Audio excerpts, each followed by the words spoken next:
ನಮಗೆ ಯಾರ ವಿಚಾರನೂ ಬೇಕಾಯ್ತಿಲ್ಲ. ದುಡಿದ್ವಾ ತಿಂದ್ವಾ ಬದುಕ್ವಾ.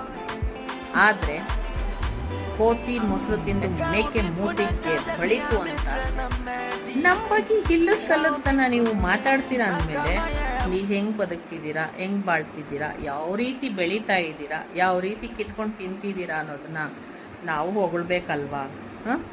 ಹೊಗಳ್ಬೇಕಲ್ವಾ? ನೀವೇ ನಮ್ಮನ್ನು ಕೆಣಕಿ ತಣ್ಣಗಿರೋ ಸಮುದ್ರಕ್ಕೆ ಕಲ್ಲೊಡಿದ್ರೆ ಸುನಾಮಿನೂ ಆಗ್ಬೋದು, ದೊಡ್ಡ ಅಲೆ ಬಂದು ಹೊತ್ಕೊಂಡು ಹೋಗ್ಬೋದು.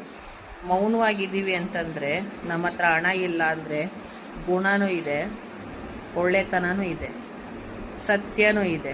ನಿಮ್ಮ ಹತ್ರ ಅಸತ್ಯ ಇಟ್ಕೊಂಡೆ ಇಷ್ಟ ಆಟ ಆಡ್ತೀರಂದರೆ ಸತ್ಯದ ದಾರಿಯಲ್ಲಿ ದುಡುಕ್ದೇನೆ ದುಡಿದು ಬದುಕ್ತಾ ಇರೋ ನಾವು ನಿಮ್ಮನ್ನು ನಾವು ಆಟ ಆಡಿಸ್ತೀವಿ.